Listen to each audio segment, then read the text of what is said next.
Sonali Saujani is a Harry Potter superfan, and Judita Dasilva is an international journalist. Thank you both very much indeed for joining us today. Sonali, do you mind me asking how old you are? I'm 36. Okay, so you're 36 and you're a proud Harry Potter fan, Harry Potter superfan. Absolutely. What do you think of what Miriam Margolyes has said? I think that she probably hasn't been in the news for a while, so wanted to put herself in touch with the fandom again by saying things about the Harry Potter fandom in itself. I think that the fact that she gave her opinion on it is absolutely fine, but you cannot dictate what a whole fandom and what we have been given as fans. You can't dictate that, and you cannot dictate what we think of it, and I just think it's really unfair to come out and say that. What would you say to people who say, look, hold on, these are books for children? I would say you haven't looked deeper into it. I would say you don't understand that there's themes of grief, there's themes of depression. For example, with depression, J.K. Rowling writes that dementors are a metaphor for depression, and the spell expecto patronum, which gets rid of dementors, is literally the words, it literally translates as I await a guardian, which brings light. And they say that a dementor sucking the soul out of the body is a fate worse than death. And as someone who suffered from depression, I know that's how it feels. And that brought a lot of comfort to me that I could, in my heart, think about expecto patronum. Also, it teaches us not only about magic and the wonderful world of Harry Potter, but it teaches us things like bad things happen to good people. You know, the people in power don't always have your best interests at heart.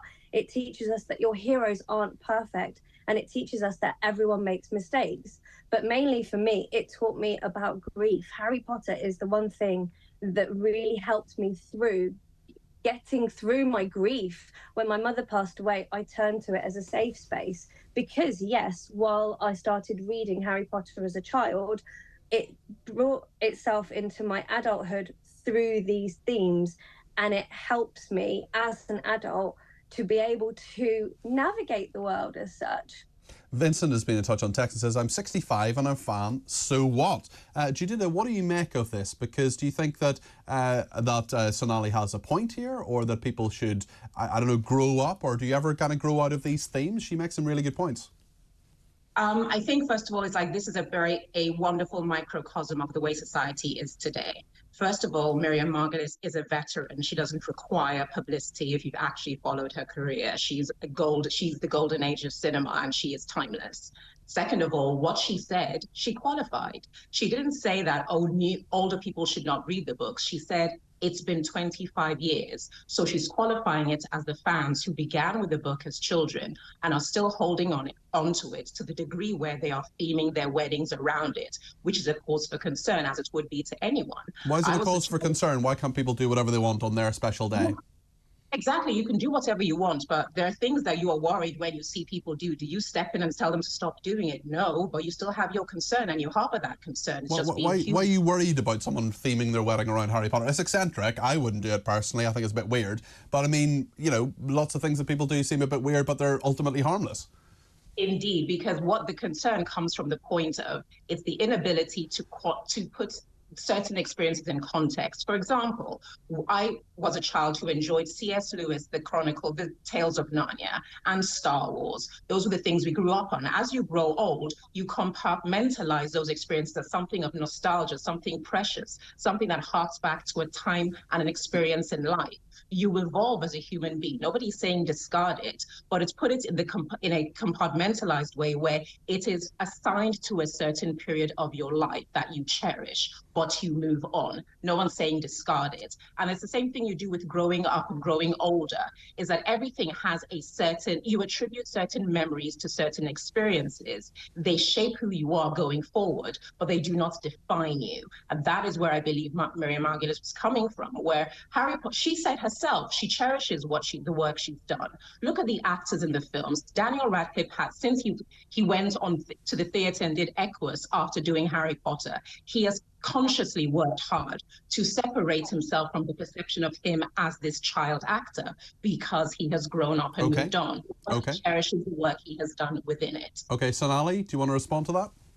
Well, I'll respond to the last thing that you said about Daniel Radcliffe separating himself. That's absolutely fine. When then you've got actors like Tom Felton, who played Draco Malfoy, and Ivana Lynch, who played Luna Lovegood, and you've got the Weasley twins as well, the Phelps brothers. They have not separated themselves from it. In fact, they've gone on and worked for Lumos, the charity. Tom Felton is, constantly at the studios. He's around the world in all the different Harry Potter theme parks. He very much keeps himself as part of the genre. I'm the same age as him. And, it's nice to see that as well. And yes, okay, it can be part of our childhood and we can compartmentalize it. But life is so tough. Why compartmentalize something that's so wonderful and so filled with magic? It's a bit of escapism, Judita, isn't it? Again, I'll repeat what I said. Compartmentalization functions in a certain way. Nobody's saying discard it. The Lion, the Witch, and the Wardrobe is always going to be precious to me. Reading the Arsène Lupin, it's always going to be precious to me, but it doesn't define the way I govern my life and my function today. She talked about people theming their weddings around it. They've been with this for 25 years. For it to have that level of hold on the way you function today, it's not conventional way to operate. And she's allowed to say that. That is a bit of a concern to her, that you have taken something from childhood to define you, to how you function with what is arguably one of the most important days in your life, which is your wedding. So again, these actors, Daniel Radcliffe still does stuff with Harry Potter, but he has moved on. So he's showing the world that this is part of me for the rest of time, but it does not define me. That's the only issue. Sonali, I want to put a point to you from one of our texters, which sort of builds on this theme. The Harry Potter fan, Mary in County Down, says the Harry Potter fan, Sonali, speaks of of this in a childish way. She argues it's infantile for people it's infantile of people continuing to read, quote, and indulge in children's books, using them as a guide to adult life. It's lovely to have warm memories of childhood books, toys, and films, but people need to grow up. I think many people try to hide from the realities and challenges of adult life by infantilizing themselves. What do you make of that description of this? That's okay for some people. I personally don't think I've infantilized myself. I've been through a lot, and I haven't used Harry Potter as a guidebook. I don't think that's necessarily what's going on here. I think it's the fact that we can sort of think about things in that sense and use it as escapism, use it as a safe space. What inspiration do you draw? Just tell us maybe one of the themes, or maybe one of the storylines or characters within Harry Potter that helps you sort of deal with your everyday situation. I wouldn't say every day. I'd say this is definitely the past for me, when I was in my deepest depression and dealing with grief. It was helpful for me to be able to go back to that comfort of Harry Potter. It was great for me to know that J.K. Rowling was talking about depression when she was talking about the dementors. Things like that for me was really, really important. Okay. And the friendship of it. I was, through school life, you see the friendship they had, and you can see how, as a child, you forge those friendships that turn into adult friendships as well. So I'm not necessarily saying I use it as an everyday guidebook, what would Harry do? I use it as something that I can refer to in times of need, in times of comfort.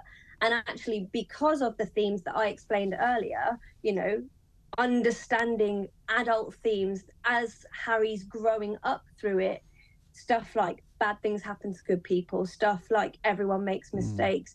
Judita, maybe I can ask you about a couple of our texters. Sasha in Exeter has WhatsApped me to say, I'm enjoying your show as always. Thanks, Sasha.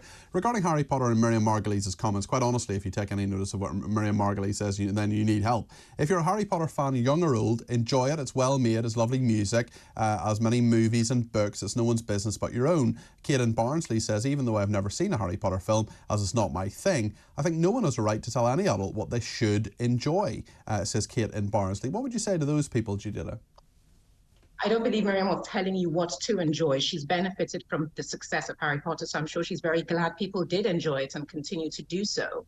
What she has said is the extent to which they let it govern the way they run their lives in adulthood. And that is a very specific thing. Even the point that was just made about how the understanding of depression through the allegory of the dementors. The whole point was J.K. Rowling was taking very adult themes, knowing she was targeting it at children, and sensationalized it and made it more fantastical because it's a way you can connect with children through the fertile ground of their imagination. If she was writing Harry Potter for adults, she would have dressed it head on and very differently and more profoundly, which shows that she's not speaking to adults, she's speaking to children in order to understand themes that eventually, when you become an adult, you don't require Harry Potter to access. And that's the whole point of it. Miriam is not dictating what you should like or not like. She's concerned about certain particular people who take their like of it to a degree that doesn't seem conventional to her. And that is completely justifiable when you look at the actual specifications she gave and the context she offered. Final word from Sonali on this, please.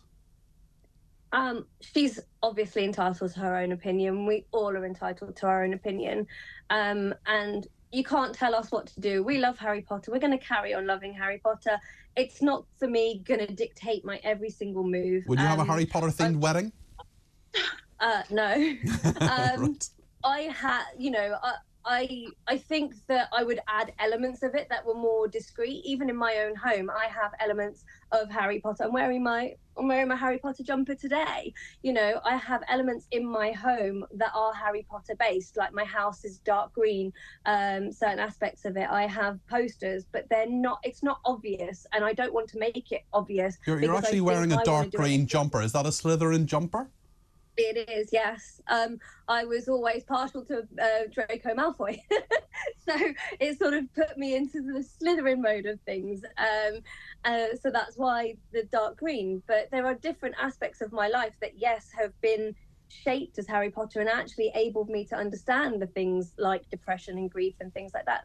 And absolutely, Miriam Margolyes, who had 2 minutes of screen time on Harry Potter throughout the whole series, can have her opinion on our fandom. Okay, well, both of you, thank you very much indeed. Sonali Saujani, who is a Harry Potter super fan. If you're listening on the radio, she's wearing a green jumper with a bit of cream on it, which are the colours of the Slytherin house, which, of course, Draco Malfoy is part of, as is he who must not be named, who is the, what's his name? Voldemort, the villain. Judita Dasilva was also joining us there, international journalist. And we have a texter who has been quite critical of this, saying, I think many people try to hide from the realities and challenges of adult life by infantilizing themselves.